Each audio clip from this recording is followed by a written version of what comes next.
Imagine a leader who has held power for over 4 decades. In Cameroon, that's the reality, and the latest presidential election could extend that reign even further. The question is, what does such long-term rule mean for the future of this Central African nation? On Sunday, Cameroonians headed to the polls to cast their votes in an election where the incumbent president, Paul Biya, is vying for another 7-year term. Biya, already Africa's oldest leader, has been at the helm since 1982. Think about that. He took office before the fall of the Berlin Wall and the rise of the internet as we know it. Around 8 million registered voters, including over 34,000 residing abroad, had the opportunity to participate, casting their ballots at more than 31,000 polling stations across the country. Cameroon, with a population exceeding 29 million in 2024, mirrors many Sub-Saharan African nations with its predominantly young demographic. This creates an interesting dynamic. A youthful population potentially governed by a leader who has seen generations come and go. But here's where it gets controversial.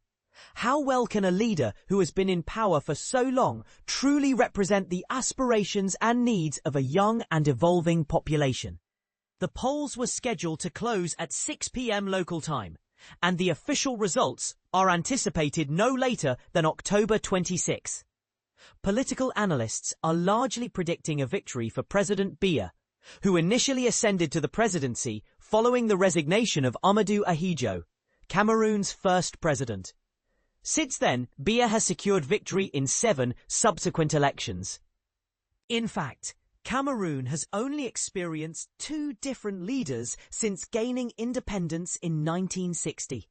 This remarkable stability, however, also raises questions about the potential for political stagnation and the lack of fresh perspectives at the highest levels of government.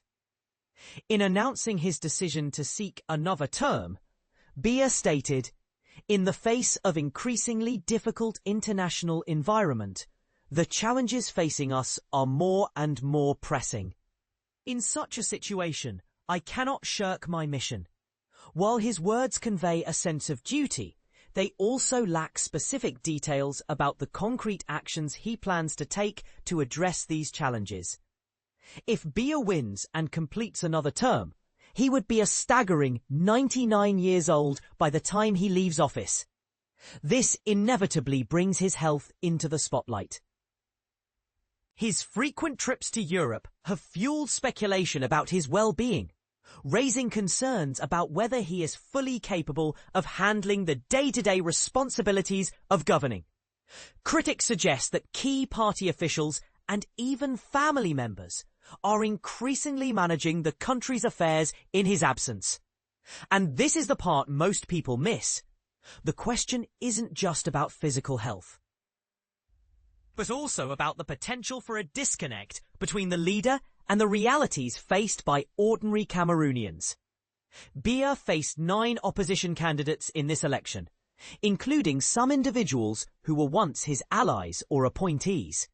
Among them were Bello Buba Maigari, a former tourism minister, and Issa Chiroma Bakari, who recently served as the Minister of Employment. The presence of these former insiders suggests potential divisions within the ruling party and a desire for change among some political figures. At his first campaign rally held in the northern city of Maroua, Biya pledged to bring positive change to one of Cameroon's most impoverished regions.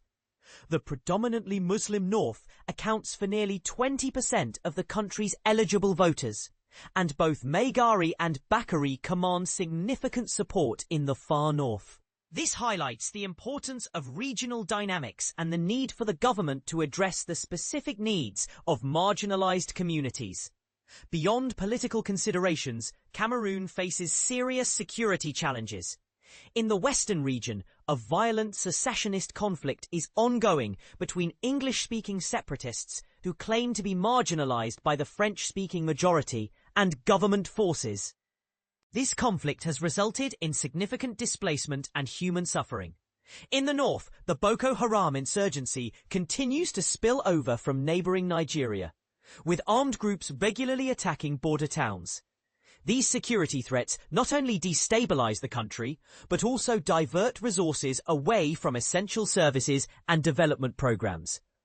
Adding to these challenges, UN estimates indicate that at least 43% of Cameroon's citizens live in poverty, struggling with core living standards related to income, education, and health.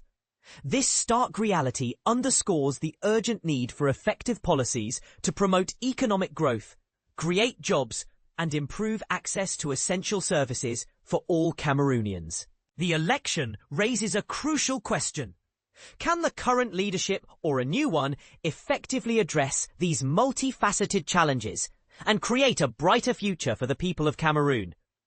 What kind of leader is truly needed at this critical juncture in Cameroon's history? Do you think a change in leadership is necessary for progress? Or can the incumbent administration effectively address the country's challenges?